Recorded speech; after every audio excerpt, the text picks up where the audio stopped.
एक बात बताइए, आज जैसे योगी जी कहते हैं माफिया फ्री, पहले तो ये बताइए क्या सच में आज माफिया फ्री उत्तर प्रदेश हुआ है? जो निशाना है वो निशाना है, बाकी जनता भी उनके आगे सर झुकाती है और जनता उनके खौफ की एक एक किश्त लेके खुद भी घूम रही होती है। तो ये माफिया राज में आम लोगों की जिंदगी कैसे होती है? आप अगर इलाहाबाद में रहते हैं और अतीक अहमद 20 गाड़ियों का कॉन्वॉय लेकर आपके घर चाय पीने आता है, मोहल्ला ने पूरा इलाका जान जाएगा कि इनके पास अतीक आते हैं, तो आप छोटा अतीक अपने आप हो गए। माफिया कोई बचा तो नहीं है। जैसे श्री प्रकाश शुक्ला जो था, जब कल्याण सिंह मुख्यमंत्री थे, हरिशंकर तिवारी का आदमी जिसकी बात कर रहा हूँ, मतलब उसने रेलवे की ठेकेदारी चक्कर में शाही को लखनऊ में ऐसे मारा था कि गोलियां गोलियां गोलियां गोलियां सीने में दागी, पैर रखे, और जब पलटा तो शाही की आंखें खुली हुई थी। उसने कहा घूर रहा है, उसने दोनों आंखों में गोली मारी। योगी जी के सरकार में और उनके पहले जो सरकार थी क्या फर्क है? जितने लोगों के एनकाउंटर, हाफ एनकाउंटर या संपत्तियां बुलडोज हुई है, उसमें मुसलमानों की संख्या ज्यादा है। सिर्फ अतीक नहीं मारा गया, विकास दुबे भी मारा गया। उत्तर प्रदेश का चुनाव जो 2027 में होने जा रहा है, ये बहुत कुछ तय करेगा। आगे केंद्र में कौन जाएगा,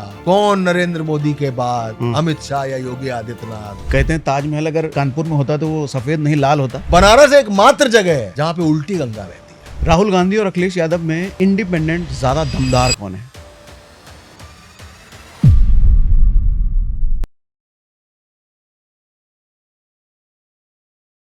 आज एक तरफ बिहार बैठा है, एक तरफ उत्तर प्रदेश बैठा है। तो आज आपने वैसे फोटो तो देख लिया होगा थंबनेल में, लेकिन जिनसे आज हम बातचीत करने वाले हैं उनका नाम भी बताता हूं, बट उससे पहले बता दूं ये क्या है। देश के जितने भी बड़े मीडिया हाउसेस हैं, इनमें ये बड़ी बड़ी पदवी पर काम कर चुके हैं। चाहे न्यूज़ 18 ले लो, दैनिक जागरण ले लो, इंडिया न्यूज़ ले लो। लगभग 30 सालों का इनका मीडिया में तजुर्बा रहा है और बॉलीवुड में फिल्मों में भी काम किया है इन्होंने। एज अ डायलॉग राइटर मैंने देखा, अजय देवगन की कोई फिल्म थी। तो इनका नाम है मनोज रंजन त्रिपाठी। मैं कुछ गलत कह गया सर? आपने ही कह गए ये मेरे नाम की कॉमेडी है। क्या होता है? तो मेरा असली नाम तो सर मनोज राजन त्रिपाठी है। आपने मुझे कह दिया मनोज रंजन त्रिपाठी। ये मेरे संग बड़ी ट्रेजेडी भी है और कॉमेडी भी है। मेरे एयर टिकट में मेरा नाम मनोरंजन त्रिपाठी आ जाता है, मेरे हेल्थ इंश्योरेंस में मेरा नाम मनोज रंजन त्रिपाठी आ जाता है। मैं कैपिटल लेटर से भरता हूं। जबकि मुलायम सिंह थे, मुझे मनोज रंजन कहते थे। शुरुआती तौर में मुझे लगा ये रंजन रंजन टाइप का जो नाम साथ में जुड़ जाता, तो मैं बिहार में भी एडजस्ट हो जाता हूँ। हाँ, वहाँ रंजन बड़ा यूज होता है हेल्पिंग। और विद्वता देखेंगे अगर आप, लिटरेसी देखेंगे, दिमाग देखेंगे, प्रेजेंटेशन देखेंगे, आर्टिकुलेशन देखेंगे, तो बिहार और यूपी का कोई जोड़ है क्या? तो मुझे लगा बिहार भी एडजस्ट हो रहा रंजन के साथ, तो कौन सी दिक्कत है। आगे आके और दिक्कत हुई। जैसे योगी आदित्यनाथ जी हैं, वो मनोज राजन कहते हैं, सही उच्चारण है उनका। अखिलेश यादव भी मनोज रंजन ही कहते थे। एक डीजीपी ब्रजलाल जी हुए, जो इस समय राज्यसभा सांसद है और गृह मतलब होम की जितनी भी सेंट्रल होम कमेटी के मेंबर भी हैं, उन्होंने मुझे और अच्छा नाम दे दिया।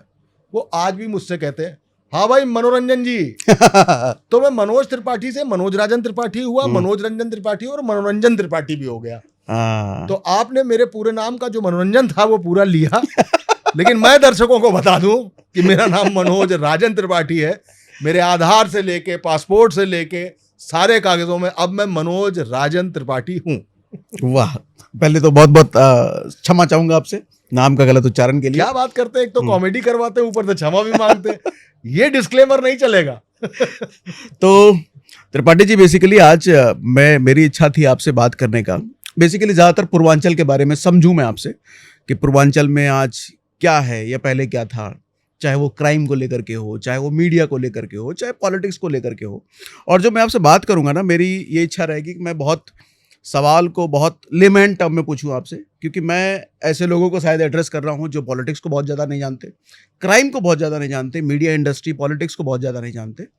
तो मैं बहुत बेसिक लैंग्वेज में आपसे, बेसिक लेमैन टर्म में आपसे सवाल पूछूंगा और आप भी मुझे डिटेल में समझाएं ताकि मैं और ज़्यादा समझ पाऊँ, लोग भी समझ पाएँ।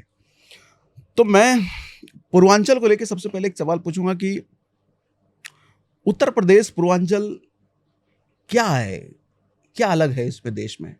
जैसे हर राज्य होते हैं, क्या वैसे ही उत्तर प्रदेश है क्या, या पूर्वांचल है, या कुछ और है? देखिए, पूर्वांचल की एक पूरी भोजपुर बेल्ट है, जो बस्ती, गोरखपुर, महाराजगंज, कुशीनगर, देवरिया, यहां से निकलती हुई थ्रू बनारस, इलाहाबाद होती हुई बिहार घुस जाती है। करीबन 21 संसदीय सीटें हैं जो उस भोजपुर इलाके में आती है। आपने पूर्वांचल शायद इसलिए चुना कि पूर्वांचल में माफियाज़म ज्यादा है, शायद इसलिए ऐसा सोचा हो आपने। लेकिन पूर्वांचल में जानते हैं क्या है? पूर्वांचल ने देश को नहीं, पूरे विश्व को सस्ता कर्मचारी दिया है, मजदूर दिया है, लो कॉस्ट लेबर दिया है। यह लेबर रिक्शा चलाता है, झल्ली ढोता है, लिट्टी चोखा बनाता है, चूड़ा मटर बनाता है, लेकिन इस लेबर ने, इस पूरी भोजपुर और पूर्वांचल की बेल्ट ने माफियाज़म का तो जो रंग दिखाया है वो तो दिखाया ही है, लेकिन उसने ये भी बताया है कि जहां जाएंगे भोजपुरी फैला देंगे। तो उत्तर प्रदेश में पूर्वांचल बिहार से जुड़ा हुआ, और कोयला सबसे बड़ी चीज, उस कोयले ने रेलवे दिया, माल वैगन्स जाते थे, तो कोयले को लेके माफियाज़म शुरू हुआ। कोयले की लूट, ठेकेदारी और रेलवे, तो रेलवे की ठेकेदारी, पटरी कौन बिछाएगा, गिट्टी कौन डालेगा, ट्रैक कौन बनाएगा, हुआ काम। इसके बाद स्क्रैप का धंधा कौन करेगा?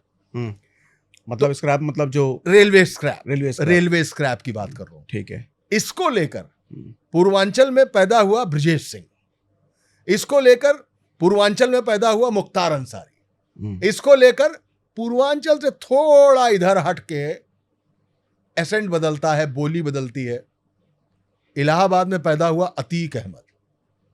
लेकिन ऐसा नहीं है, पश्चिम में सुनील राठी भी है, सुंदर भाटी भी है, मुकीम काला भी है, ये लोग भी तो हैं। पश्चिम में भी तो माफिया है। अब आइए बुंदेलखंड ले चलते हैं आपको, जहां पे बुंदेलखंड दो हिस्सों में बटा है। एक इटावा, जालौन, औरैया जो राजस्थान के धौलपुर तक जाती है, ये बीहड़ है, रिवाइंस जिसको बोलते हैं। बीहड़ मींस बबूल के जंगल, बबूल के कांटे वाला पेड़ होता है, अच्छा, हाँ। वो जंगल होते हैं, कुदरत ने बनाया है सर। मट्टी के पहाड़ हैं और बबूल के जंगल हैं। उन जंगलों ने हमको डकैत दिए, फूलन देवी दी, विक्रम मल्ला दिया, ददुआ दिया, जगजीवन परिहार दिया, चंबल, आपको सरल भाषा में चंबल बता देता हूं, तो उसने हमको डाकू दिया। अब बताइए ना, उत्तर प्रदेश में केवल पूर्वांचल है क्या?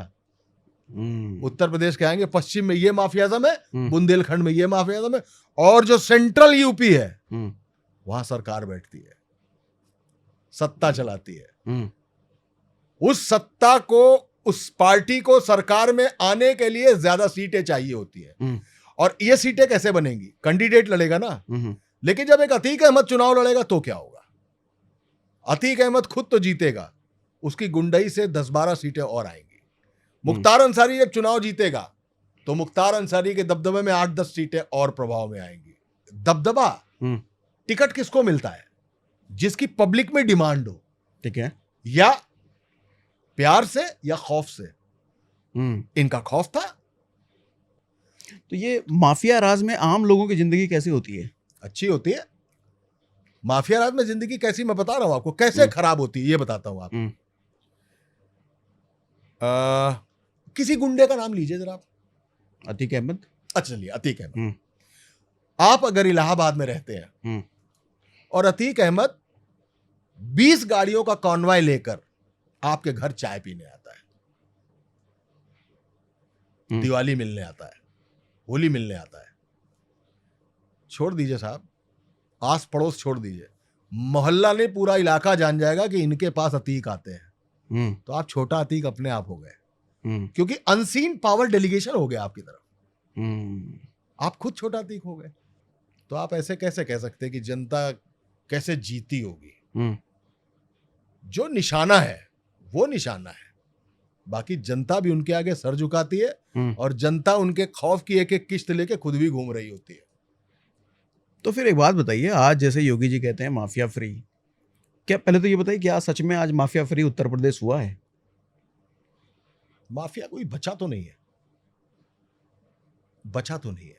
जैसे श्री प्रकाश शुक्ला जो था, जब कल्याण सिंह मुख्यमंत्री थे हरिशंकर तिवारी का आदमी जिसकी बात कर रहा हूं, मतलब उसने रेलवे की ठेकेदारी चक्कर में शाही को लखनऊ में ऐसे मारा था कि गोलियां गोलियां गोलियां गोलियां सीने में दागी पैर रख के, और जब पलटा तो शाही की आंखें खुली हुई थी। उसने कहा घूर रहा है, उसने दोनों आंखों में भी गोली मार दी। बैलेट था दिमाग का, वो पागल। कल्याण सिंह को जो मुख्यमंत्री थे उसको मारने की धमकी दी उसने। ओके। तब कल्याण सिंह ने एसटीएफ बनाई। एसटीएफ का पहला मिशन श्री प्रकाश शुक्ला था और श्री प्रकाश शुक्ला मार दिया गया। अगर ऐसे ही श्री प्रकाश शुक्ला के खिलाफ एसटीएफ बनती रहती, अगर ऐसे ही श्री प्रकाश शुक्ला पकड़े जाते रहते, एनकाउंटर में मारे जाते रहते, तो कौन अतीक होता, कौन मुख्तार होता, कौन रिजवान होता, कौन फूलन देवी होती, कौन विक्रम मल्ला होता, कौन ददुआ होता, कौन जगजीवन परियार होता, कौन सुनील राठी होता, कौन सुंदर भाटी होता, कौन होता? कोई नहीं होता। सिस्टम पन पाता है, जनता चुनती है। डाकू थी ना। लेकिन इनके भरण पोषण के लिए नेताजी का भी हाथ तो होना जरूरी है ना। हर नेता का हाथ होता है। कौन सी पार्टी है छूती है? क्या बिना नेताजी के माफिया का जन्म हो सकता है? सिस्टम वही है, सिस्टम है वो। आपको खून से सने हुए कपड़े उतार कर सफेद बुर्राक खादी का कुर्ता पहनना है, तो ये कहां मिलता है? ये किसी पार्टी में मिलता है। वो पार्टी में जाता है, उसको टिकट मिलता है। जब टिकट मिलता है तो विधायक बनता है, सांसद बनता है। अब उसके पास पॉलिटिकल पावर होती है।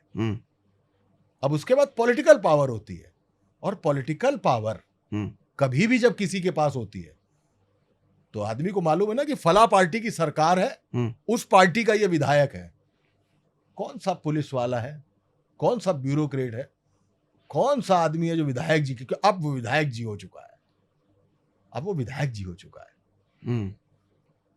तो आज योगी जी के सरकार में और उनके पहले जो सरकार थी, क्या फर्क है माफिया के टर्म्स में? सरकार पे बाद में आता हूं, पहले माहौल पे आ जाता हूं। 56-57% यंग जनरेशन आ गई है। यंग जनरेशन आ गई है मतलब है, वो तो पहले से है। अब 56-57% है। हाँ। पुराना इरा खत्म हो चुका है। जेन जी के बाद अल्फा बीटा भी आने वाला है। ये सिस्टम अब इन्फ्लुएंसर से इन्फ्लुएंस है। अब माफियाज़म उसको नहीं दिखता।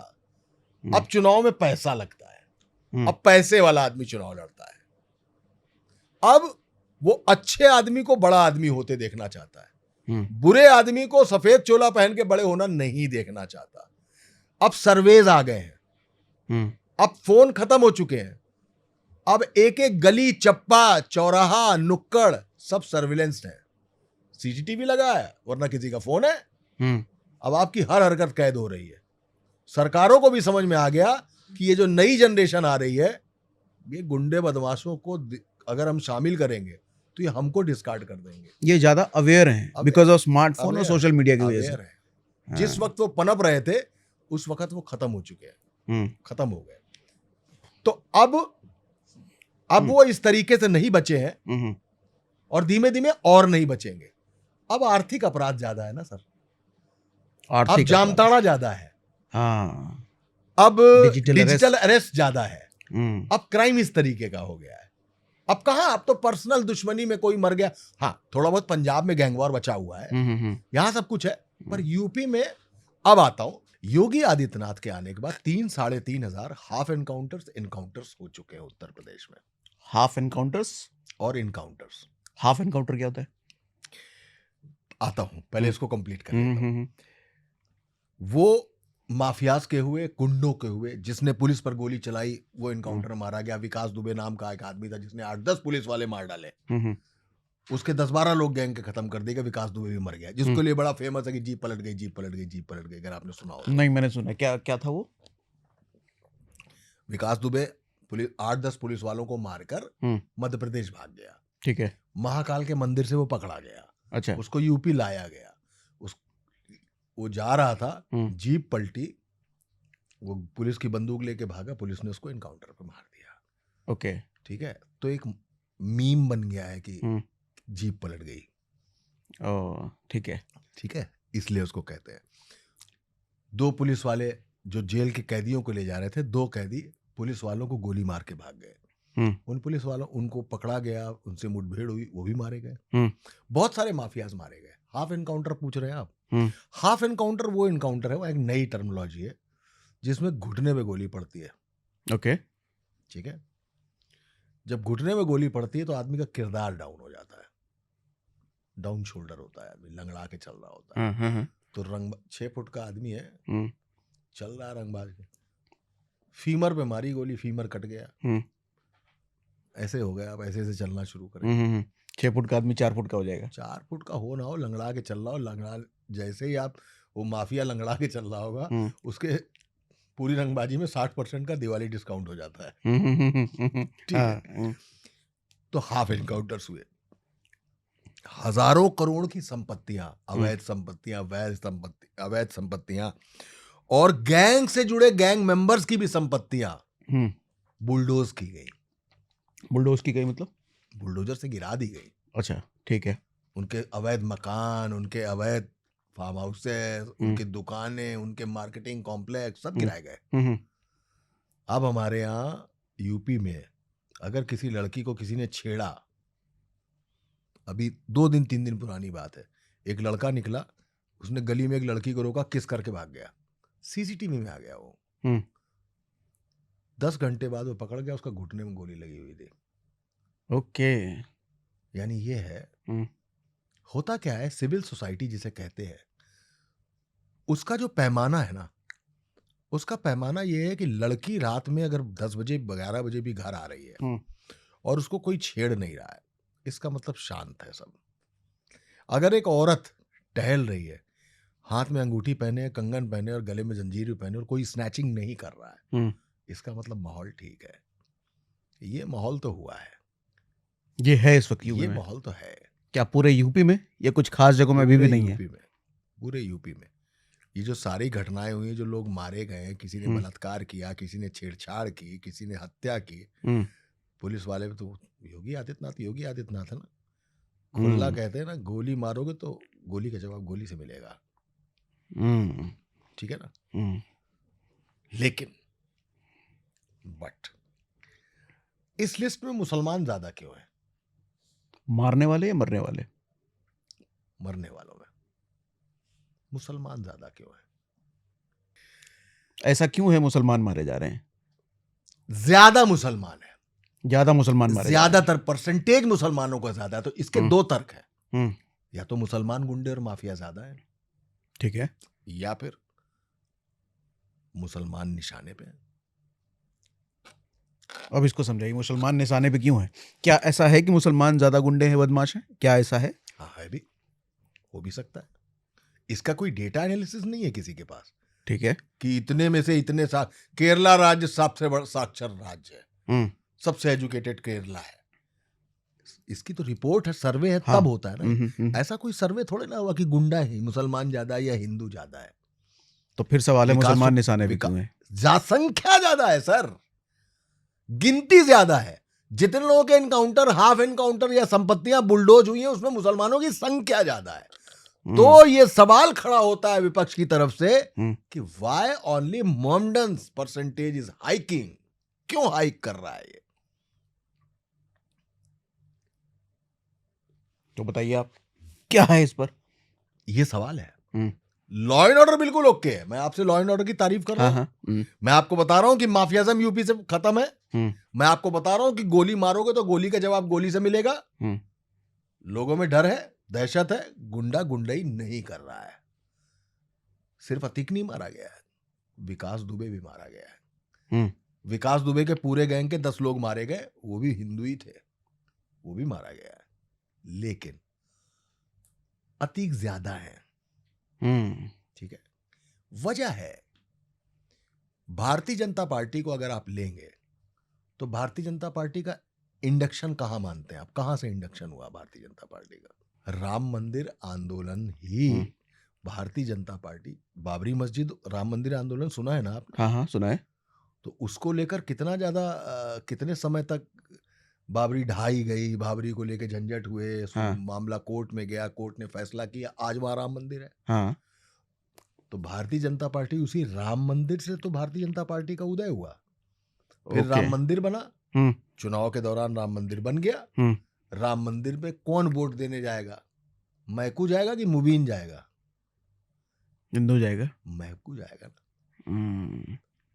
तो मजा किस चीज में है कि अखिलेश यादव ने शमशान के लिए बजट ज्यादा दिया, कम दिया, कब्रिस्तान के लिए ज्यादा दिया। What it means? मुसलमान क्या भारतीय जनता पार्टी को वोट देगा? ये बताइए आप। नहीं पता मुझे, आप बताइए। नहीं देगा। क्यों देगा? ये इसलिए कि नंबर्स ज्यादा हैं, जिस तरीके से अभी आप बात कर रहे थे कि मारे जा रहे हैं। ना ना ना ना, मैं आपसे ही समझना चाह रहा हूं, ऐसा क्यों है? मुसलमान भारतीय जनता पार्टी का वोटर नहीं है सर। कारण क्या है? कारण क्या है? हाँ। मुसलमान ये जानता है कि हिंदूवादी पार्टी है, इसने हमारी मस्जिद गिराई है, वो तो ये मान के बैठा है ना। लेकिन बात तो ये भी सच है कि योगी जी कहते हैं कि जो जब हमने महिलाओं को सेफ किया है तो वो महिलाएं भी सेफ है जो बुर्का में पहनती हैं। बिल्कुल सेफ है, करेक्ट है, ये बात बिल्कुल सही है। तो फिर क्यों? ये तो ध्रुवीकरण की राजनीति है। आपके यहाँ बिहार में लालू प्रसाद थे ना, किस चीज की पॉलिटिक्स करते थे वो? यादव और मुसलमान ना। तो हमारे यहाँ मुलायम सिंह यादव किस चीज की पॉलिटिक्स करते थे? यादव और मुसलमान की। बहुजन समाज पार्टी किस चीज की, मायावती किस चीज की पॉलिटिक्स करती है? दलितों की ना। भारतीय जनता पार्टी किसकी पॉलिटिक्स करती है? हिंदुओं की। तो हिंदू अगर दलित और पिछड़े में टूटा तो जातियों में टूट गया, तो भारतीय जनता पार्टी का नुकसान है। और अगर दलित, पिछड़ा, अगड़ा सब मिला के अगर हिंदू बनते हैं तो भारतीय जनता पार्टी का फायदा है। तो आप ये कह रहे हैं, जो मुझे समझ में आ रहा है, कि भारतीय जनता पार्टी बेसिकली चाहे दलित हो, कोई भी हिंदू हो, वो हिंदू को यूनाइट करके रखती है और मुसलमान अलग। क्या ऐसा है? ऐसा विपक्ष भी करता है। कांग्रेस भी चाहती है कि मुसलमान उसी की तरफ रहे। एक चंक पूरा वोट का हमारे पास होगा। अब इसमें जितना दलित और पिछड़ा टूट के अगर आ गया तो हम विनर हो जाएंगे। तो विपक्ष का इसमें फायदा है। अगर जातियों में नहीं टूटेगा वोट तो हिंदू इधर पूरा वोट आ गया।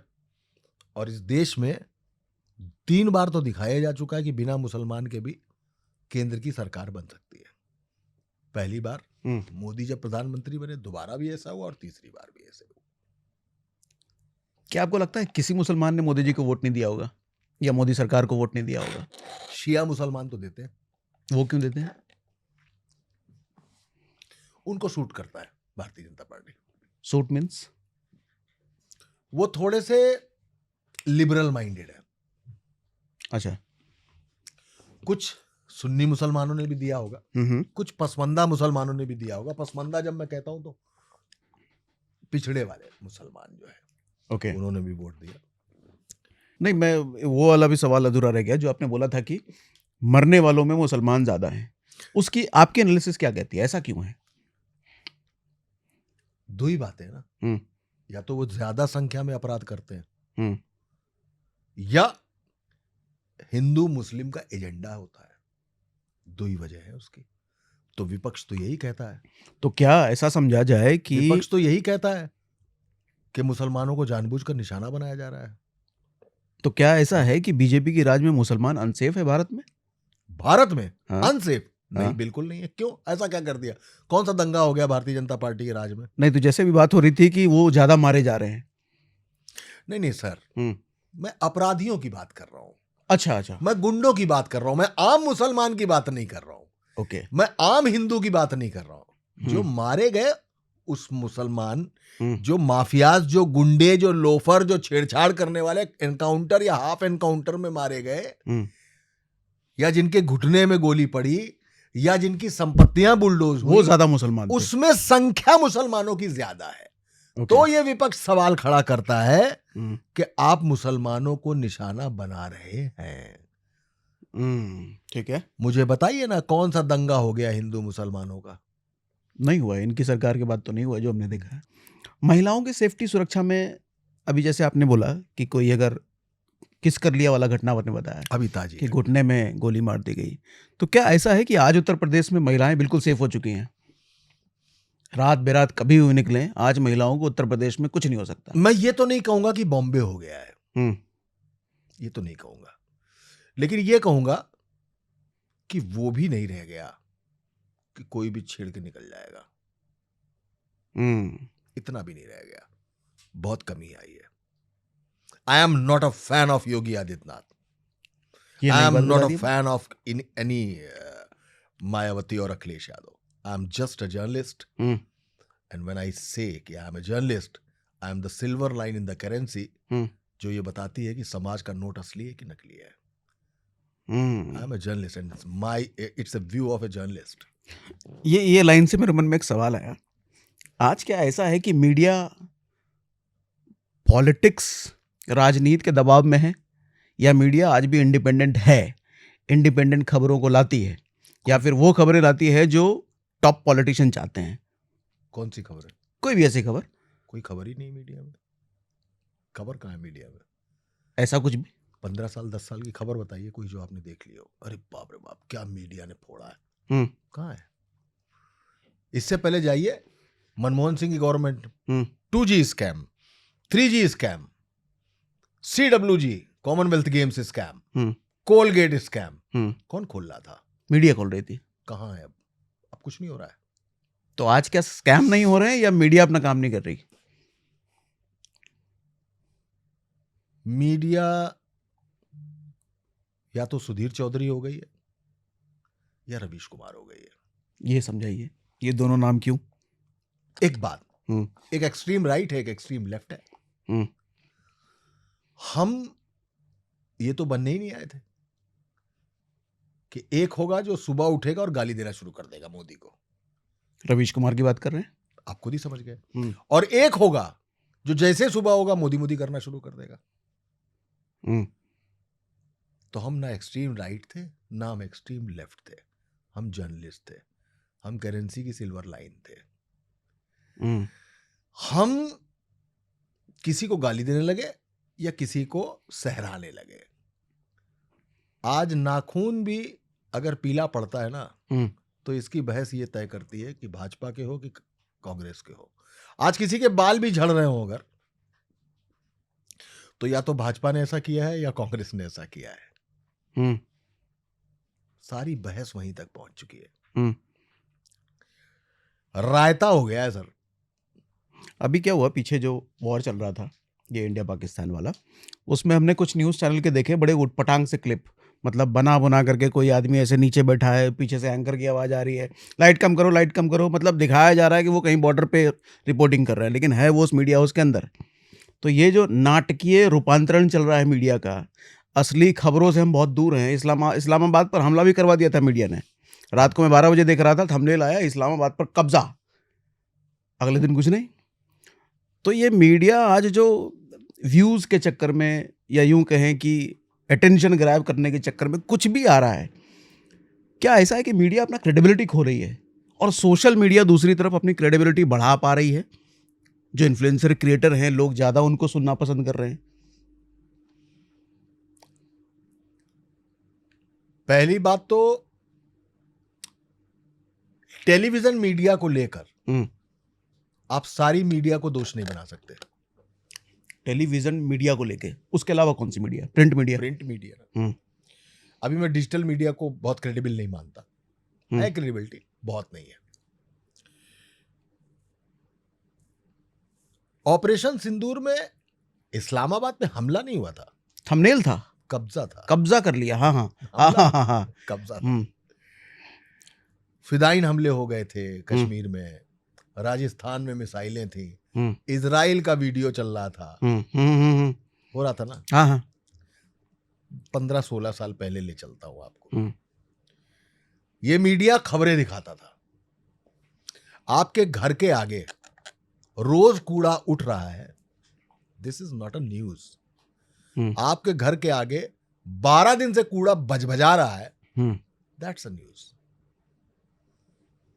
हमने शुरू क्या कर दिया, हमने शुरू किया टीआरपी का नंबर कैसे आएगा, न्यूज से नहीं आ रहा है तो क्या करना है, इंफोटेनमेंट शुरू करते हैं। कैसे? सांप दिखाने लगे हम, नागराज की विष कन्या, बिच्छू दिखाने लगे, भूत दिखाने लगे, भानगढ़ का किला दिखाने लगे, हॉन्टेड प्लेसेस दिखाने लगे, स्वर्ग की सीढ़ी बताने लगे कि स्वर्ग की सीढ़ी से रास्ता गया है, जहां पांडव हिमालय से यहां गए थे, अश्वत्थामा जिंदा है फलाने मंदिर में, हम दिखाने लगे। यहां से बिगड़ा जो आज बड़े बड़े पत्रकार बने हुए हैं। मनोज राजन त्रिपाठी की आंख में आंख डाल के बताएं कि उन्होंने क्यों शुरुआत की थी इसकी, क्यों सांप बिच्छू चुड़ैल भूत भूतनी जादू ये क्यों दिखा रहे थे वो। वहां से मीडिया भ्रष्ट होना शुरू हुआ, खराब होना शुरू हुआ, डेंटेड होना शुरू हुआ, स्पॉइल होना शुरू हो गया। अतीक अहमद पे आते हैं। अतीक अहमद की फ्लीट जब उमेश पाल मार दिया गया तो अतीक अहमद को साबरमती जेल से लाया गया। मीडिया की कारों की कतारें चल रही थी अतीक के पीछे और हेडलाइन चल रही थी कि क्या अतीक की जीप भी पलटेगी। यानी वो चाहती थी मीडिया कि अतीक की जीप पलटे। समझ रहे हैं आप मीडिया क्या चाह रही है? मरने में किसी के आनंद आ रहा है। उसको मालूम था कि अतीक जितना चलेगा मुसलमान उतना देखेगा, अतीक जितना चलेगा हिंदू उतना देखेगा। मुसलमान इसलिए देखेगा बचा कि मरा, और हिंदू इसलिए देखेगा मरा कि नहीं मरा। टीआरपी का खेल है। इस दौरान एक जगह अतीक को पेशाब जाना पड़ गया। वो गाड़ी से उतरा, सारा मीडिया लाइव था। उसने तहमत उठाई और सड़क के किनारे शूशू करना शुरू कर दिया। उसके रिपोर्टर ने कहा कैमरामैन फोकस करो। उसने शूशू पर फोकस मार दिया और टेलीविजन के चैनलों के टेलीस्क्रीन पर वो विजुअल चल रहा था लाइव कि अतीक शूशू कर रहा है। अच्छा, बात यहीं खत्म नहीं होती। हर टीवी स्क्रीन पर एक वाटर मार्क भी चल रहा था, exclusive footage on this channel, ताजा विजुअल। अतीक पेशाब कर रहा है, उसका विजुअल देखिए कैसे अतीक पेशाब जरा करता है। गौर से देखिए। बच गए, वरना वो ये भी दिखा देते कि अतीक का प्रोस्टेट इंटैक्ट है। यूरो धार देख के यूरोमीटर पर देख के समझ में आता है, ग्राफिक नहीं बदल रहा है। ये वो मीडिया है सर, ये ऑपरेशन सिंदूर क्या जानेगी, ये क्या जानेगी। ये इस्लामाबाद पे कब्जा भी कराएगी, एटॉमिक सेंटर पे हमला भी करा देगी, ये फिदाइन हमला भी करा देगी, ये सब कुछ करा देगी। और ये ऐसी ही रहेगी क्योंकि इसको मालूम है कि इसको देखने वाला जो शख्स है वो इसी को ही देखेगा और इसी को ही गाली देगा। लेकिन देखेगा, आप कह रहे हैं? बिल्कुल देखेगा, देख ही रहा है तभी तो गाली दे रहा है। तो इसके व्यूज कम नहीं होंगे कभी? कैसे कम होंगे? हमें युद्ध देखना है, टीवी तो देखेंगे हम।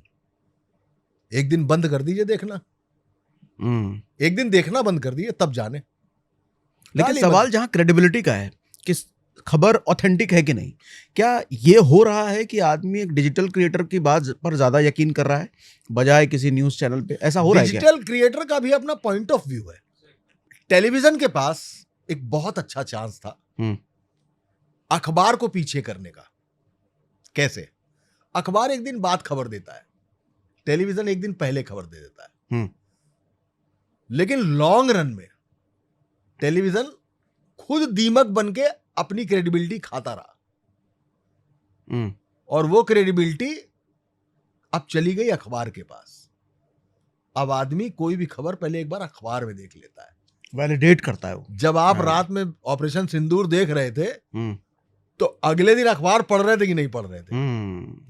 क्योंकि वो मानते हैं वहां जेन्युइन खबर वहां पे आपको नहीं दिखता कि इस्लामाबाद पे कब्जा नहीं लिखा यार इन्होंने, इसका मतलब वो खबर झूठ थी। बात रही सोशल मीडिया की। सोशल मीडिया तो अभी फेक से जूझ रहा है। किससे जूझ रहा है? फेक अच्छा। न्यूज से जूझ रहा है। ओके। डीप फेक से जूझ रहा है। आप सोशल मीडिया और टीवी मीडिया में कोई फर्क नहीं रह गया। ऑथेंटिसिटी कहां से आएगी? नरेंद्र मोदी कोई बात कहेंगे तो वो ऑथेंटिक होगी, राहुल गांधी कोई बात कहेंगे तो वो ऑथेंटिक होगी। वो लोग हैं कहने वाले। एलन मस्क कुछ कहेगा तो बात सच होगी। बाकी आपको मालूम नहीं है, जिम्मेदार लोग आप तलाश नहीं पाएंगे। एक जगह आप विजुअल पाओगे कि ये राजस्थान का विजुअल है, अगले ही ट्वीट में या अगले ही पोस्ट में आपको वो विजुअल बता दिया गया होगा कि ये फेक वीडियो है, लेकिन अगर ऐसा ये है, इजराइल का वीडियो है। सोशल मीडिया पे आप पूरी तौर पे आंख बंद करके विश्वास नहीं कर सकते, इसीलिए तो फैक्ट चेक शुरू हुआ है। Why fact check? इसीलिए तो हुआ है। पहलगाम अटैक पर जब ध्रुव राठी का वीडियो आता है तो मिलियंस में देखा जाता है, लेकिन वही किसी बड़े न्यूज़ चैनल पर वो कुछ शायद लाखों में सिमट जाता है। तो इसका मतलब क्या ये नहीं है कि ज़्यादा लोग ध्रुव राठी जैसे इन्फ्लुएंसर पर बिलीव कर रहे हैं? ज्यादा बड़ी संख्या जो एंटी मोदी देखना चाहती है वो ध्रुव राठी को देखती है। ठीक है, यानी आप इसको इस तरीके से ले सकते हैं कि भारतीय जनता पार्टी का जो मीडिया सेल है वो इतना एक्टिव नहीं है कि वो प्रो मोदी वाले मैटर्स को हाईलाइट ज्यादा कर सके। आज तक क्यों नहीं पैदा हो कर पाए अपने यूट्यूबर्स? ये आज तक क्यों अपने इन्फ्लुएंसर्स पैदा नहीं कर पाए? क्यों नहीं कर पाए? तो क्या ऐसा है कि ट्विटर खेलना तो आप ही ने शुरू किया था ना। सोशल मीडिया की शुरुआत, उसका इस्तेमाल किसने शुरू किया था? तो क्या ऐसा है बीजेपी ने। ऐसा है कि ध्रुव राठी को अपोजिशन ने पैदा किया है? क्या ऐसा है? ध्रुव राठी को अपोजिशन का सपोर्ट है, पैदा नहीं किया है। पैदा तो अपने कंटेंट, अपने टैलेंट से है वो। ओके। मैं एक ट्वीट अगर योगी आदित्यनाथ के लिए कर दूं तो विपक्ष मुझे गाली देता है, और मैं विपक्ष के लिए एक ट्वीट कर दूं तो भारतीय जनता पार्टी वाले मुझे गाली देते हैं। मैं मुसलमान के प्रो लिख दूं तो हिंदू गाली देता है, हिंदू के प्रो लिख दूं तो मुसलमान गाली देता है। सब लोग तो एडिटर हैं सर, हर एक बंदा एडिटर है, हर एक आदमी कहीं का विजुअल निकालेगा। हालत ये हो गई, किसी भी लड़की का चेहरा लगा देते हैं कि ये फला लड़की ये है। थोड़ा सा आगे बढ़िएगा, उसी लड़की का फोटो लगा होगा कि गलत तरीके से ये फोटो सोशल मीडिया पे चलाए, ये लड़की ये नहीं, इसका नाम ये। लेकिन आपने तो उस लड़की को बदनाम कर दिया, क्योंकि गंदगी तो सबसे ज्यादा ट्रोल होती है ना। तो सोशल मीडिया विश्वसनीय है, आंख बंद करके भरोसा कर लीजिए, ऐसा तो नहीं है। टीवी मीडिया आंख बंद करके भरोसा कर लीजिए, ऐसा तो नहीं है। अखबार क्रेडिबल हो गया है। इस पूरे रायते में अगर क्रेडिबिलिटी किसी को कमानी थी तो वो अखबार आ गया है, वो क्रेडिबल हो गया है। लेकिन अखबार की संख्या भी तो घट गई है, अखबार पढ़ने वालों की। वो कोरोना की वजह से, वो कोरोना टाइम से अखबारों का सर्कुलेशन कम हुआ और अखबार कम बिकने लगे। एक ये वजह, वो सर्कुलेशन अभी बढ़ नहीं पाया। इस बीच अखबारों को अपने डिजिटल संस्करण निकालने पड़े। तो आपका फोन ही आपका अखबार हो गया, डिजिटल हो गया, सोशल मीडिया हो गया, टीवी हो गया, लेकिन आपके दिमाग पर विजुअल इंपैक्ट ज्यादा अच्छा होता है। ओके, दैट्स व्हाई देख लीजिए 30 सेकंड की रील कारनामा कर रही है, करिश्मा कर रही है। 7-7, 8-8 घंटे आप रील देख सकते हैं। अचानक आपकी तंद्रा टूटेगी, बोलेगा अरे यार 7 बज गया, इतनी देर से रील देख रहे हैं, लेकिन कंज्यूम कर रहे हैं आप। और उसका एल्गोरिथम तो इतना शानदार है कि आप जो देखना चाहते हैं वो दिखा देगा आपको। ठीक है। तो अच्छा, मेरे को ये बताइए कि अभी योगी सरकार और अखिलेश यादव की सरकार में क्या ऐसा है कि अखिलेश यादव की सरकार का चार्म खत्म हो गया? नहीं, क्यों खत्म हो गया है? अभी लोकसभा चुनाव में नहीं देखा क्या आपने? उत्तर प्रदेश में जितनी सीटें पिछली बार मिली थी, अगर उतनी मिल गई होती तो भारतीय जनता पार्टी की पूर्ण बहुमत की सरकार आ जाती ना। क्या वजह है कि अभी भी चाम है? अखिलेश का चाम? नहीं, अखिलेश के चाम की बात आता हूं अभी उस चीज पर। लेकिन अखिलेश यादव ने पीडीए का फार्मूला दिया। ये क्या है? पिछड़ा, अगड़ा, पिछड़ा अगड़ा, दलित नहीं, पिछड़ा, पीडीए, पिछड़ा, दलित, अल्पसंख्यक। अच्छा, अल्पसंख्यक। वो उसके अलग अलग नाम भी देते हैं। और इसी दौरान एक प्रोपोगंडा चल रहा था भारतीय जनता पार्टी की तरफ से, अब की बार 400 पार। और वहां पर अयोध्या के जो सांसद थे लल्लू सिंह, उन्होंने कह दिया 400 पार आते ही संविधान बदल देंगे। वो मरमरिंग हो गई कि भारतीय जनता पार्टी 400 पार अगर आई या बहुमत में आई तो संविधान बदल के आरक्षण खत्म कर दिया जाएगा। इसलिए जो हिंदू था वो हिंदू दलित और पिछड़े में टूट गया। ओके। और अखिलेश का पीडीए वाला फार्मूला पिछड़ा, दलित और अल्पसंख्यक वो एक हो गया। तो अखिलेश यादव की सीटें इतनी आ गई हैं जो कभी उनके पिताजी जो थे मुलायम सिंह यादव, उनके जमाने में भी इतने सांसद कभी नहीं आए थे। तो अखिलेश यादव अभी भी एक यंग फेस है। अखिलेश यादव के भरोसे कांग्रेस है उत्तर प्रदेश में, क्योंकि कांग्रेस के टावर नहीं है वहां पे। अखिलेश समाजवादी पार्टी का ग्रास रूट है, तो रोमिंग तो कांग्रेस को लगेगी वहां पे। ठीक है, ठीक है। और अभी लोकसभा चुनाव आने दीजिए, अखिलेश मुद्दे उठा रहे हैं अलग अलग तरीके से। मैं अगर गलत नहीं हूं तो योगी आदित्यनाथ अखिलेश यादव से 1 साल बड़े हैं और राहुल गांधी से 1 साल छोटे हैं। इसका क्या फर्क पड़ता है?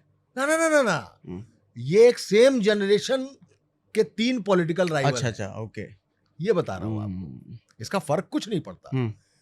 तो ये उत्तर प्रदेश का चुनाव जो 2027 में होने जा रहा है, ये बहुत कुछ तय करेगा। आगे केंद्र में कौन जाएगा, कौन नरेंद्र मोदी के बाद अमित शाह या योगी आदित्यनाथ। अखिलेश यादव के लिए 2027 में मुख्यमंत्री बनना अब नाक की बात हो जाएगी, क्योंकि सत्ता हाथ में होना जरूरी है। तो वो अभी भी अपने पीडीए के फार्मूले पे चल रहे हैं। आप कभी भी गौर करिएगा, कोई मुस्लिम मुद्दा होता है उसको वो तेजी से उठाते हैं, कोई दलित का मुद्दा होता है उसको तेजी से उठाते हैं, कोई पिछड़े का मुद्दा होता है उसको तेजी से उठाते हैं। क्या राजनीति ऐसे ही होती है क्या? मतलब किसी को बांट के, किसी को अलग करके, क्या शुद्ध पॉलिटिक्स नहीं हो सकता?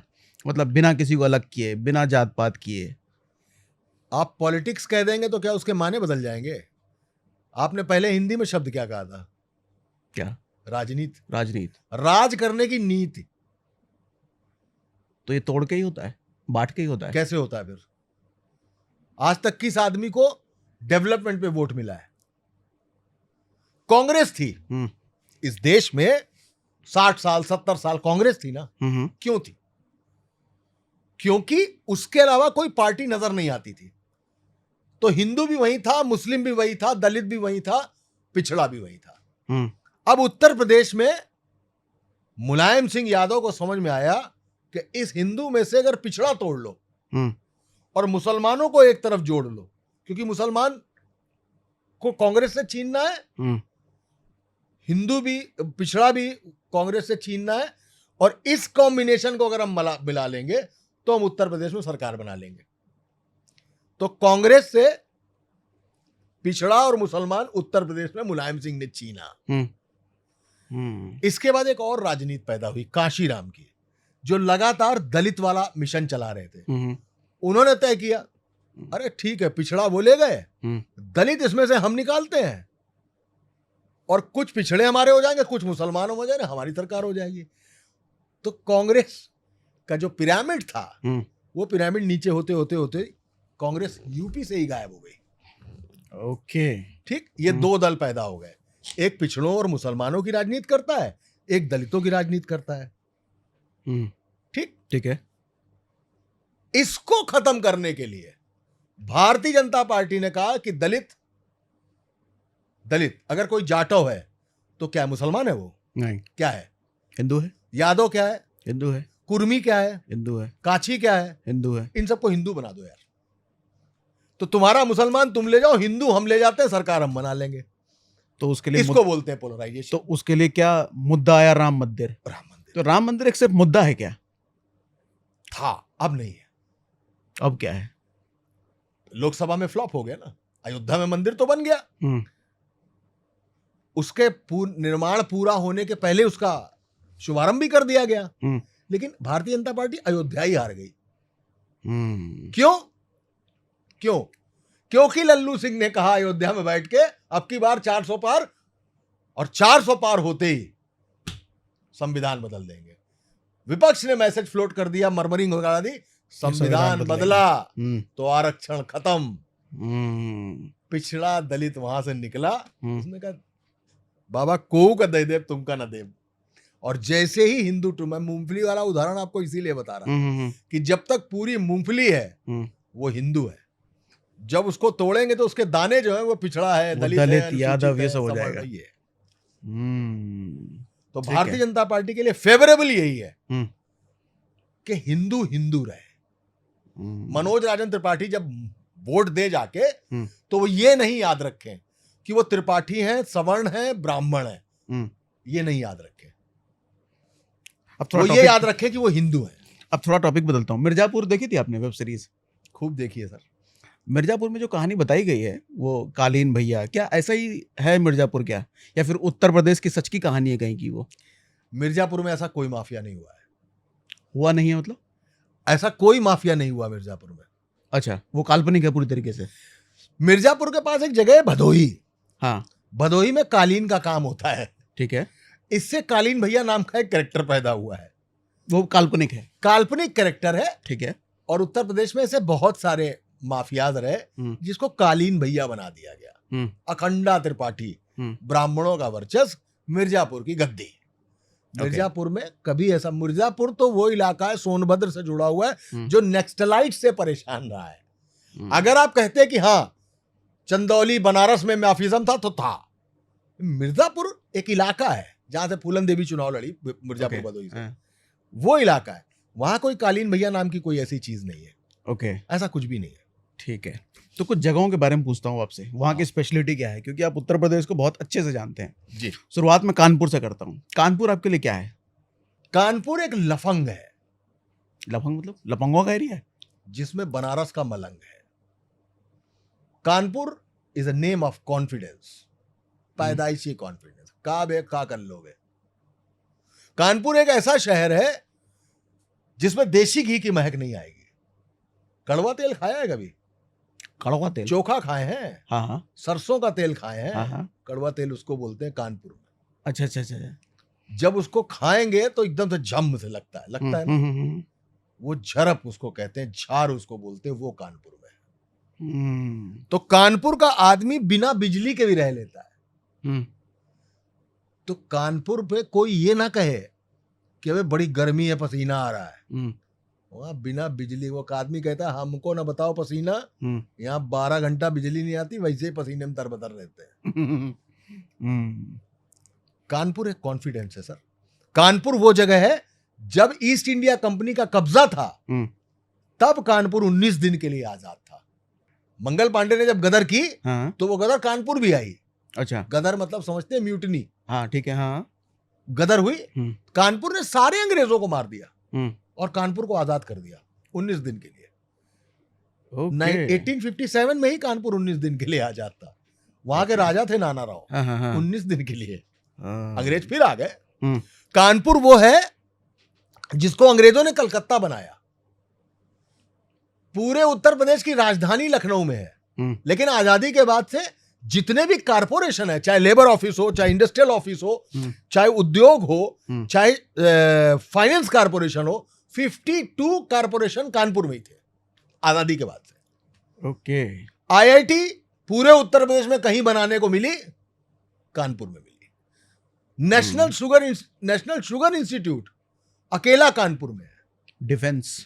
डिफेंस का सारा सिस्टम, पैराशूट से लेके, जूते से लेके, और स्मॉल आर्म्स की जो बनती है छोटी वाली पिस्टल, मैं उसका नाम भूल गया हूं, जिसको लोग खरीदते हैं जाके, पिस्टल है वो बेसिकली। अच्छा अच्छा। वो कानपुर बनती है। एलएमएल स्कूटर कानपुर का है। पहले विश्वास करें फिर इस्तेमाल करें, घड़ी साबुन कानपुर का है। अमिताभ बच्चन है उसके ब्रांड एम्बेसडर, छोटा मोटा समझे आप हमको। एलएमएल स्कूटर कपिल देव उसके ब्रांड एम्बेसडर होते थे। रेड चीफ जूता, रेड टेप सलमान खान उसके ब्रांड एम्बेसडर थे। पान पराग, बारातियों का स्वागत पान पराग से करेंगे, वो पान पराग कानपुर का था। रोटोमैक पेन कानपुर का था। ये सारे ब्रांड्स हैं कानपुर के। कमला पसंद पान मसाला, हाँ, कानपुरियों ने दीवालें गंदी कर दी पान मसाला थूक थूक के। ये बदनामी है कानपुर की। लेकिन हार्नेस, जो अंग्रेज अफसर था, उसके नाम पर हार्नेस लेदर इंडस्ट्री कानपुर में बनी। कहते हैं ताजमहल अगर कानपुर में होता तो वो सफेद नहीं लाल होता, कमला पसंद की वजह से। कानपुर में इतना कॉन्फिडेंस तो है कि शायद लाल कर देता उछल उछल के। लेकिन मजाक अपनी जगह है। बफ लेदर का सबसे बड़ा केंद्र कानपुर है। पूरे विश्व में जहां भी घोड़े देख रहे हैं, उस घोड़े की पीठ पर जो काठी रखी हुई है, सेडलरी रखी हुई है, वो कानपुर मेड है, number 1 in whole world. Kanpur में बेल्ट बनती है बफेलो के लेदर से, पड़ती है तो पीठ पे छाप छोड़ जाती है, और कानपुर में जब कंटाप पड़ता है ना भन से, तो आदमी संट हो जाता है और उंगली के निशान कहीं जाते नहीं है। वो कानपुर है। कानपुर वो जगह है जहां पे गाली मुंह से देना जरूरी नहीं है, वहां इशारों में गाली हो जाती है। किसी ने कहा तुमको घर में घुस के पटक के मारेंगे, तो वो नीचे की तरफ इशारा करता है बिना बोले, और सामने वाला समझ जाता है कि नहीं मार पाएंगे इसको। वो है कानपुर। अब आपका सवाल, पिस्टल और कट्टे में क्या फर्क होता है?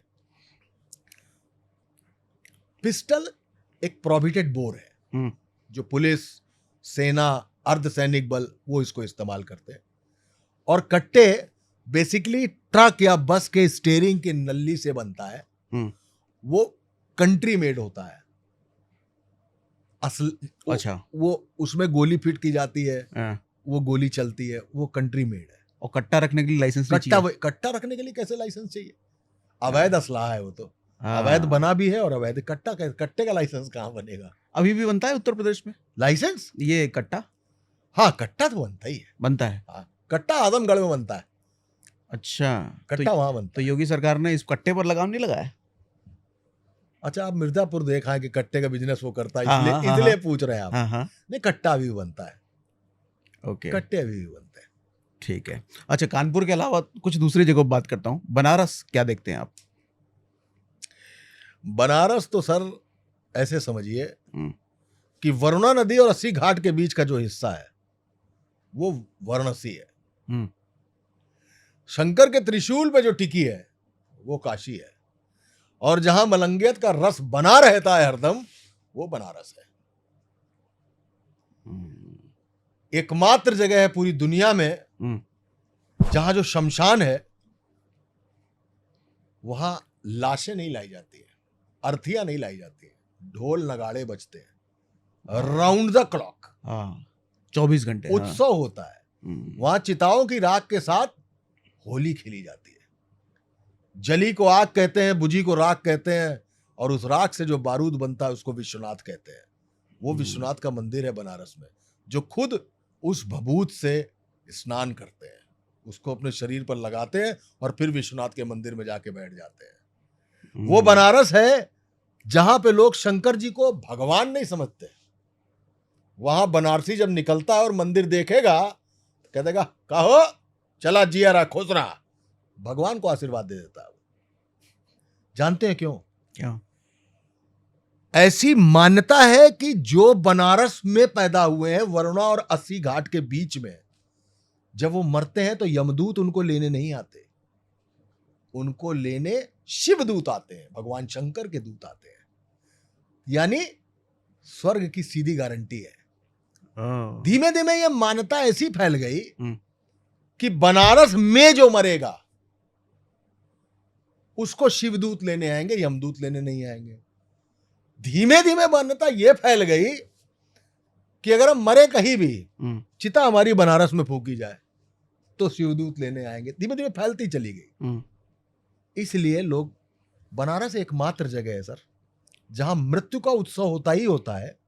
लोग मरने आते हैं बनारस, वहां मोक्ष धाम है। अपने आखिरी समय में बिताने जाते हैं समय। बनारस मरना है। बनारस एकमात्र जगह है जहां पे उल्टी गंगा बहती है। उल्टी गंगा मतलब? गंगा यूं धारा लेती है जैसे ये जा रही है। बनारस में एक जगह है जहां गंगा उल्टी होके चली जाती है। केवल बनारस में, वो ज्योग्राफिकल कंडीशन है। गंगा आप जहां भी देखेंगे चल चल चल चल खल खल खल खल ये आवाज करती है। बनारस में साउंड रिकॉर्डर लगा देंगे, आप रिकॉर्ड नहीं कर पाएंगे गंगा को। क्या मतलब? नहीं आवाज करती, खामोश रहती है। शंकर जी की जटाओं से निकली है गंगा। राजा हरिश्चंद्र उनको लाए थे वहां से। भागीरथी इसीलिए उनको कहा जाता है। हर घर में एक मंदिर है, हर घर में एक शिवाला है। वहां पे आज भी कोतवाल है भैरव। कोतवाल समझते हैं आप? वो जो रखवाली करते हैं। कोतवाल का मतलब हो गया इंस्पेक्टर। वो कोतवाल हैं, वो दंड तय करते हैं। आज भी कोई डीएम, कमिश्नर, एसएसपी, एसपी जब बनारस में तैनाती पाता है ना, अपनी कुर्सी पे बैठने पहले, चार्ज लेने से पहले जाके कोतवाल के हाथ जोड़ के आता है। विश्वनाथ में विश्वनाथ जी अलग है, वो शंकर जी हैं, कोतवाल महाराज अलग हैं। संकट मोचन मंदिर हनुमान जी का वही है जहां तुलसीदास जी ने बैठ के रामचरितमानस लिखी थी, और बनारस ने तुलसीदास जी को भी बाहर कर दिया था बनारस से। ज्ञानी है वहां सब, वो ज्ञान है। हर गली पद्मश्री और पद्म भूषणों से भरी हुई है वहां पे। वहां पे बिस्मिल्लाह खान जब शहनाई बजाते थे तो शंकर जी की आरती होती थी। तब खान और शंकर में फर्क नहीं होता था। क्या बात। वो बनारस है सर। बनारस में 2 लाख 2.5 लाख से ज्यादा देवी देवता हैं। 2 लाख 2.5 लाख। अन्नपूर्णा का मंदिर है वहां पे। हाँ। हनुमान जी वहां रहते थे संकट मोचन में, जो बताते थे आगे पूरा हाल, तब तुलसीदास जी लिखते थे। और तुलसीदास जी ने रामचरितमानस यूं ही नहीं लिखी। उस समय सम्राट अकबर का राज था, कन्वर्जन पूरे देश में जोरों पे चल रहा था। उस वक्त तुलसीदास जी ने हिंदुओं का एक किरदार खड़ा किया, एक कैरेक्टर खड़ा किया। उस कैरेक्टर का नाम था मर्यादा पुरुषोत्तम भगवान राम। तब उसने रामचरितमानस लिखी, जो इस देश की एकमात्र बेस्ट स्क्रीन प्ले है, बेस्ट नॉवेल है। इससे बेहतर कोई कहानी नहीं है। जिस कहानी को भी उठा लीजिए, मैं अतीक को रावण कह देता हूं। क्यों कह देता हूं? क्यों कहते हैं? रावण का कैरेक्टराइजेशन हो जाता है उसके साथ। जो आदमी खराब है, गंदा है, दरिंदा है, शैतान है, कहते हैं साला रावण है, कहते हैं ना। कहते हैं। तो रावण राक्षस था, इसलिए राक्षस है। वो राक्षस का प्रतिमूर्ति है। हाँ। आप कहोगे कि यार मेरे संग आज डिजिटल अरेस्ट हो गए हम, आप ऐसे कहोगे। मैं कहूंगा मेरे संग जामताड़ा हो गया यार। तो टर्मिनोलॉजी है बात करने की। ठीक है, इसलिए वो रावण। लखनऊ क्या है आपके लिए? लखनऊ सब नफासत का शहर है। ये क्या होता है? अदब का, इज्जत का। यहाँ मुस्कुराइए आप लखनऊ में है। मुस्कुराइए कि आप लखनऊ में। नफासत है, अदब है बात करने का। जानते हो क्यों? क्योंकि यहां पर उर्दू जो है वो हिंदी के साथ सनी हुई है, और जब उर्दू आती है तो उसमें एक महक होती है, उसमें एक लचीलापन होता है। वहां पर ही ये बात है, लखनऊ में ही बात है कि आपने कोई चीज रखी, पहले आप नहीं, पहले आप नहीं, पहले आप। अब आप पता लगा 4 बाग रेलवे स्टेशन पर खड़े हैं, पहले आप के चक्कर में ट्रेन निकल गई। लेकिन क्या इतना अदब आज भी है लखनऊ में? नहीं, माइग्रेशन आएगी वहां पे तो कैसे अदब रहेगा। माइग्रेशन आएगा तो आज गायब हो गया हो अदब? नहीं, गायब नहीं हुआ, अभी भी है। गायब कैसे होगा? विचार, भाषा, अदब गायब कैसे होगी? वो डाइल्यूट नहीं हो सकता विचार। डाइल्यूट जब नए विचार लगातार डाइल्यूट हो सकता है, डाइल्यूट हो सकता है। पर लखनऊ, आज भी लोग लखनऊ जाते हो तो इमामबाड़ा पहुंचते हैं ना, भूल भुलैया देखने जाते हैं ना, टुंडे का कबाब खाने ही जाते हैं ना। तो लखनऊ नफासत का शहर है। उस वहां आते ही आप हो जाएंगे।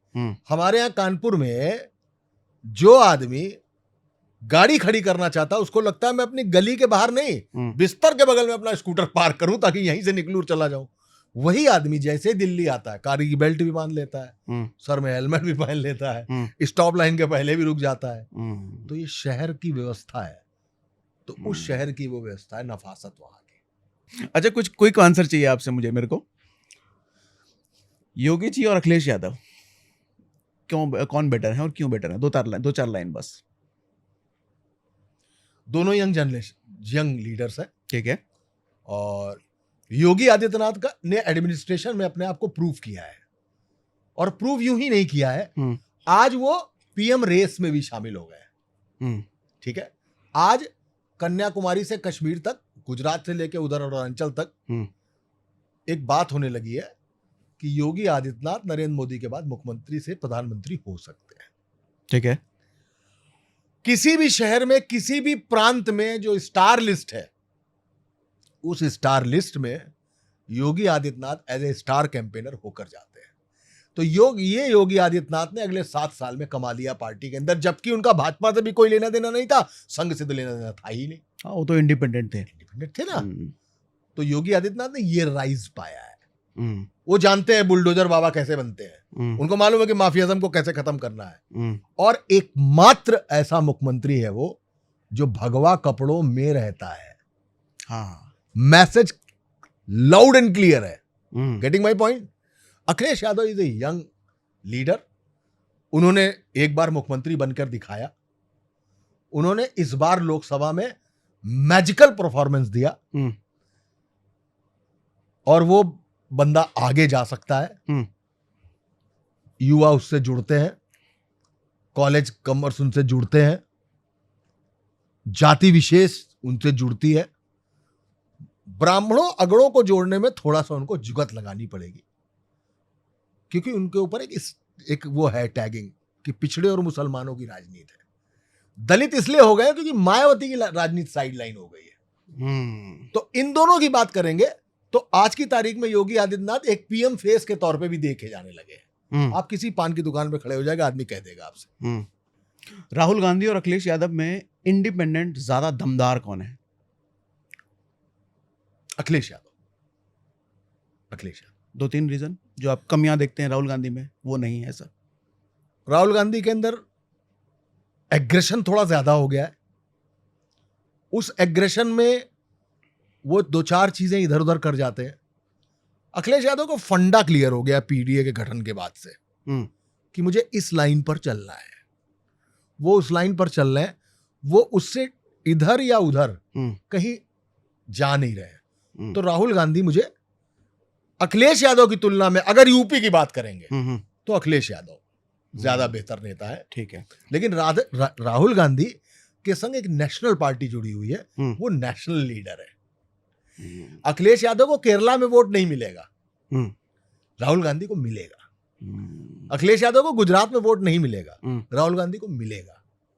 लेकिन एज ए किरदार, एज ए पर्सन आप बात करेंगे तो अगर एक नेशनल लीडर का किरदार अखिलेश यादव के पास हो या पार्टी हो तो विजन और तरीका राहुल गांधी से ज्यादा बेहतर है, अगर नेशनल लेवल पे हो तो होता। अच्छा, बिहार में अगर योगी जी जैसा नेता चाहिए तो कोई आपको दिखता है जो बिहार में ऐसा कोई सीएम बन सके जो योगी जी जैसा काम बिहार में कर सके? बिहार मुझे लगता नहीं है कि हिंदू मुस्लिम वाली पॉलिटिक्स में कभी आया है। वहां पॉलिटिक्स पिछड़े, महादलित, महापिछड़े और मुसलमानों की है। वहां पे नीतीश कुमार और लालू यादव के बाद, लालू के जो बेटे में नाम भूल रहा हूं उनका, तेजस्वी, स्पार्क है उस बंदे के अंदर। लेकिन नीतीश वाला मसला बिल्कुल वैक्यूम चला जा रहा है, उस तरफ कोई नहीं दिख रहा है। वैक्यूम चला जाता मतलब कोई दावेदार नहीं है स्ट्रांग वहां पर। नीतीश के बाद नीतीश, रामविलास पासवान और लालू यादव, इसके बाद नेता बताइए बिहार का, कोई दिखता ही नहीं है। प्रशांत किशोर चल रहे हैं इन दिनों। अरे प्रशांत किशोर इतनी जल्दी नहीं है, अभी समय लगेगा। अरे बहुत टाइम लगेगा। तो अगला दावेदार आप किसको कहते हैं? तेजस्वी यादव? तेजस्वी को कहता हूं सीएम कैंडिडेट। हाँ, इस बार भी जो कैंपेनिंग की थी, कोई कमी थोड़ी ना छोड़ी थी। जो नीतीश लालू से लड़ते थे वो नीतीश तेजस्वी से लड़ते हैं। अब आप समझ लिए कि लालू की तरफ से एक पीढ़ी आगे खड़ी है, लेकिन नीतीश की अगली पीढ़ी नहीं खड़ी है। तो चलो पॉलिटिकली ये मान लें कि तेजस्वी यादव कैंडिडेट हैं सीएम। हाँ, बेहतर कैंडिडेट। लेकिन क्या बिहार सुधारने की सोच रखते हैं वो? ये बिहार को तय करना पड़ेगा। बिहार कैसे तय करेगा जब पावर इनके हाथ में आएगा? तो बिहार फर्टाइल क्यों नहीं हो पाया कभी उद्योग में?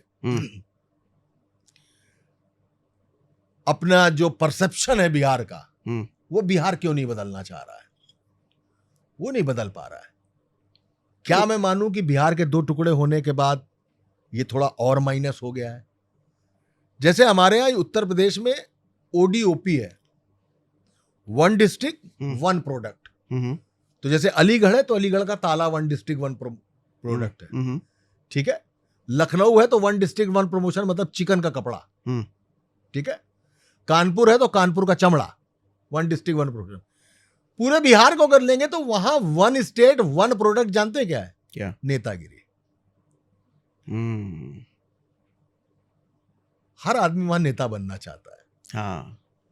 बिहार का क्या होगा ये कोई नहीं सोचता।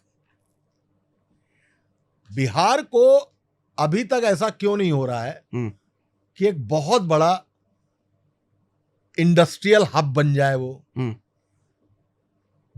बताइए ना, बिहार की कौन सी जगह है जहां पे बेंगलोर डेवलप हो गया हो? कोई नहीं, और कोई प्लान भी नहीं है ऐसा। कोई प्लान। वो कब होगा? अब तो डिमांड यही वाली है ना। तो तो बिहार का जो अपना टैलेंट है वो तो बाहर ही जा रहा है सब जगह ना। हाँ, टैलेंट बहुत है। हाँ, टैलेंट बहुत है, लेकिन बाहर जा रहा है। गजब टैलेंट है। बिहार का आदमी पहली बात डीएनए से मजदूर है और दिमाग से मजबूत है। ये जहां निकलता है ना छा जाता है। क्या बात कही आपने, मुझे बढ़िया लगा सुन के। वो जहां निकलता है छा जाता है। बस लेकिन जहां रहता है ना वहां नहीं रह पाता है, वहां नहीं कुछ हो रहा है। तो इसको ठीक करने का कोई सोच है तेजस्वी यादव? वही मैंने आपसे कहा कि बिहार को तय करना पड़ेगा कि बिहार का होगा क्या। लेकिन कैसे? आम आदमी कैसे वो उद्योग नहीं लगाता, वो इंडस्ट्री नहीं लगाता? आम आदमी को देखना पड़ेगा ना पॉलिटिकल विल क्या है, किसी की पॉलिटिकल विल क्या है। योगी आदित्यनाथ आए ना, अखिलेश यादव आए, उन्होंने देश का पहला एक्सप्रेसवे बनाया ना। उन्होंने आके जेपीएनआईसी जैसी बिल्डिंग बनाई ना। उन्होंने गोमती पर रिवर फ्रंट बना दिया ना। विजन था ना। उन्होंने लैपटॉप बांटे ना। क्यों बांटे लैपटॉप? अरे लड़के बच्चे पढ़े इसलिए लैपटॉप बांटे, और अब लैपटॉप की पढ़ाई है। वो लैपटॉप पहले बढ़ गए थे, कोरोना बाद में आया है, तो उन बच्चों के पास लैपटॉप था ना। योगी आदित्यनाथ ने बहुत सारा इन्वेस्टमेंट यूपी बुलाया ना। योगी आदित्यनाथ ने उद्योगपतियों को ये एश्योरेंस दे दिया कि तुम यूपी में आओगे तुमसे कोई वसूली नहीं करेगा, कोई गुंडा कट्टा नहीं ले पाएगा। कट्टा छोड़ दीजिए, गुंडई का लाइसेंस भी किसी के पास नहीं है। तो जब कोई टाटा, बिरला, अंबानी, अडानी या एक स्टार्टअप भी ये सोचता है गुरु चलते हैं यूपी में लगाते हैं, क्या है वहां पे 24 घंटे बिजली आ रही है, थोड़ी बहुत कटौती है गर्मी में, वो हर जगह है। लॉ एंड ऑर्डर ओके हो गया है, अपना मसला वहां पे कर दिया जाए। HCL को लेके अखिलेश यादव गए ना, तो ये सब चीजें बदल रही है ना। Why not Bihar? Why not Bihar? हमने उत्तराखंड हमारा हटा, तो उत्तराखंड पहाड़ का जगह थी, वहां कहां उद्योग है? वो तो केवल टूरिज्म पर है पूरा। लेकिन बिहार से जो कटा वो रेवेन्यू बहुत ले गया। हाँ। तो आप वहां पर तेजस्वी यादव के जो बड़े भाई हैं तेज प्रताप यादव, उनके बारे में क्या सोचते हो आप? वो क्या बनने लायक है वो, या क्या बन सकते हैं भविष्य में? मुझे लगता है फिलहाल 6 साल के लिए तो चलो निष्कासित है। वो चुनाव के पॉइंट ऑफ व्यू से है वो। ऐसा नहीं हो सकता कि उनके फोन में सब कुछ मौजूद हो और फैमिली को मालूम ना हो। ऐसा नहीं हो सकता कि उनकी पत्नी यूं ही घर से निकाल दी गई हो। ऐसा नहीं हो सकता कि उस बेटे ने अपनी कम से कम मां से कुछ ना कहा हो। ठीक है, सब कुछ सबको पता होगा। चुनाव की बेला है, चौखट पे चुनाव खड़ा है बिहार का। लड़ाई सीधे नीतीश कुमार से नहीं, नीतीश की शक्ल में नरेंद्र मोदी से है। तो क्या लालू यादव ने अगर निकाला है तो जनता का फेवरेट बनने के लिए, तेज प्रताप जनता को यह दिखाने के लिए कि हमारे पारिवारिक मूल्य हैं, हमारे पारिवारिक मूल्य हैं, इसलिए हमने हटाया। लेकिन सच इसके अगेंस्ट हो सकता है। हो सकता है, चांसेस हैं 50-50। क्या नहीं मालूम होगा किसी माँ बाप को कि ऐसा होगा? मालूम होगा। चुनाव नहीं होता तो ये कुछ नहीं होता। ओके। क्यों सफाई नहीं दी जब अपनी बहू को पीट के निकाला था घर से? तब क्यों कुछ नहीं किया था? तब परिवार के मूल्य कहाँ गए थे? एक लड़का है, थोड़ा कमजोर है, आइंस्टाइन नहीं है लेकिन है, तो उसको यूं छोड़ देना ठीक नहीं है। परिवार का है। चिड़िया अपने घोंसले के हर बच्चे को पालती है। माँ बाप अपने हर बच्चे को पालते हैं, उसकी गलतियां माफ करते हैं। माँ बाप पॉलिटिकली सोचकर कोई काम नहीं करते। लेकिन वहां पे लालू हटेंगे तो राबड़ी को ही कुर्सी देके जाएंगे। और चुनाव के समय में जब इस तरीके का खुलासा होगा तो नैतिकता का फैसला दिखाया जाएगा। हम्म, ये है बेचारा वो। ओके, ठीक है। मज़ा है आपसे बात करके, लेकिन बात करके मुझे ऐसा लग रहा है कभी हम घंटों बैठ जाएंगे, लेकिन समय की सीमा है, आपको भी जाना होगा। सो आज की वाणी को हम यहीं विराम देते हैं त्रिपाठी सर। लेकिन मैं चाहूँगा कि हम दोबारा फिर से बैठें, क्योंकि बहुत सारे सवाल है मेरे मन में, और आप जो विस्तार से इतना समझाते हो ना, मज़ा आता है मेरे को सुन के। सर मुझे लगता है कि बहुत लंबा या विस्तृत तो नहीं होना चाहिए, हाँ, लेकिन बेसिक्स क्लियर करने के लिए हम्म, एग्जाम्पल्स बहुत जरूरी होते हैं लाइफ में। हाँ, मैं कोई बहुत 30 मार्खा राइटर या 30 मार्खा जर्नलिस्ट नहीं हूं। हम्म, फंडे क्लियर है, बस इतनी सी बात है। और ये फंडे बहुत सारे लोगों के क्लियर है, बस वो कहते नहीं है आके। मैं कहता हूं कि ऐसा है। मैंने जिस मीडिया में काम किया है, लाखों रुपए कमाए सैलरी से, लाखों की सैलरी छोड़कर लिखना तय किया है, क्योंकि वो मीडिया काम करने लायक नहीं बचा। तो मैं कहता हूं, लोग कहते नहीं है, बस इतनी सी बात है। तो धमकी उमकी नहीं आती आपको? आपको परवेश टांडा बताया तो था। हाँ, पहले के टाइम पे। अभी आती है रिसेंट कुछ? कभी रिसेंटली धमकी उमकी आई हो? अतीक पर जब किताब लिख रहे थे तो उसमें कौन सी पार्टी पॉलिटिकल ऐसी थी जिसके खिलाफ ना लिखा हो? सारे तो इन्वॉल्व थे उसमें। अतीक अहमद का गैंग भी हो सकता था, अतीक के सिंपैथाइजर भी हो सकते थे। बहुत लोगों ने मुझसे मना किया कि मत लिखो किताब। लॉरेंस बिश्नोई भी लिख रहे हो, अतीक भी लिख रहे हो, भाजपा भी लिख रहे हो, कांग्रेस भी लिख रहे हो, बसपा भी लिख रहे हो, सपा भी लिख रहे हो, सब कुछ लिख रहे हो, किसी को तो छोड़ दो। एक आपसे तो मुझे लगता है हाँ, कि आजकल डीजे पर एक गाना बजता है, तू लगा ले लू जब लिपस्टिक, हाँ, हाँ, ही ले ला आरा डिस्ट्रिक्ट। इस पर नाचते नाचते लोग गिर जाते हैं और मर जाते हैं। एक आदमी जिम कर रहा होता है, अचानक धड़ से गिरता है और मर जाता है। एक आदमी चुपचाप गली में चला जा रहा होता है, गिरता है, मर जाता है। जब ऐसे लोग मर रहे हैं तो उस मरने से क्या डरना? कि कोई धमकी देगा और हम किताब नहीं लिखेंगे? जब तब नहीं डरे सर, आप क्या डरेंगे? इस ना डरने का कोई सोर्स, कोई बैक सपोर्ट ऐसा बड़ा तगड़ा है जिसकी वजह से डर नहीं लगता? बाबा फ्रीडम फाइटर थे, अंग्रेजों पर बम फेंक दिया था।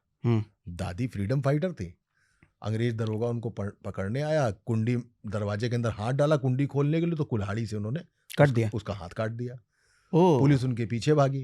वो करीबन 150 फीट ऊंचे से नदी में कूद गई और भाग गई। दोनों दादी मेरी, दोनों फ्रीडम फाइटर थे। वो उस समय फ्रीडम के लिए फाइट कर रहे थे। हो सकता है मैं किसी और फ्रीडम के लिए फाइट कर रहा हूं। डर तो नहीं लगता सर, डर नहीं लगता, अपने लिए डर नहीं लगता, मनोज रंजन त्रिपाठी के लिए डर नहीं लगता। ऐसा नहीं कि डरने की वजह ही नहीं है, डरने की वजह भी है, अपने लिए डर नहीं लगता। ठीक है। और डरना is not a solution of any problem. डर के लोग डिप्रेशन में भी चले जाते हैं। डर के लोग बोल नहीं पाते। आप बोल भी ना पाए, आप लिख भी ना पाए, आप चल भी ना पाए, आप निकल भी ना पाए, इसका कोई लाभ नहीं है। तो मेरे ख्याल से दादी बाबा का वो डीएनए होगा जो शायद डरता नहीं होगा। मेरा डर इस तरीके से कि हम तुमसे नहीं डरेंगे। ऐसे कुछ और लोगों का डर होता है जो निगेटिव चला जाता है। वो सोचते हैं अरे जिंदगी भर सबको गोली मार देंगे, अतीक बन जाएंगे, हमारा कोई क्या कर लेगा। लेकिन 2-3 लौंडे आते हैं, 9.5 लाख की जिगाना पिस्टल लेके ठोक के चले जाते हैं। हाँ, अब आप बताइए कि वो डरता था कि ये डरते? अब इनको डर नहीं था किसी को, इनको मालूम ही नहीं था कि इनको डर ही नहीं था कि हम अतीक को मारने जा रहे हैं। हाँ, ये बात तो है। तो डर की अलग अलग पॉजिटिव और निगेटिव परिभाषाएं हैं। और मुझे लगता है हर आदमी को भगवान ने यहाँ अपना अपना काम करने के लिए, अपनी परफॉर्मेंस देने के लिए भेजा है। शायद मेरी ये परफॉर्मेंस होगी, इसलिए ऐसा हो रहा है। ठीक है, मजा आया आपसे लेकिन बात करके, बहुत विस्तार में आपने समझाया। मुझे भी बहुत मजा आया आपके साथ बात करके। और आपके चेहरे पे मुझे बिहार पूरी तरीके से दिखाई दे रहा था, जुबान पे उत्तर प्रदेश ज्यादा था। ऐसा क्या? मेरा सर्किल उत्तर प्रदेश में ज्यादा है। ठीक है, मजा आया। Thank you, so nice of you. Thank you sir, thank you.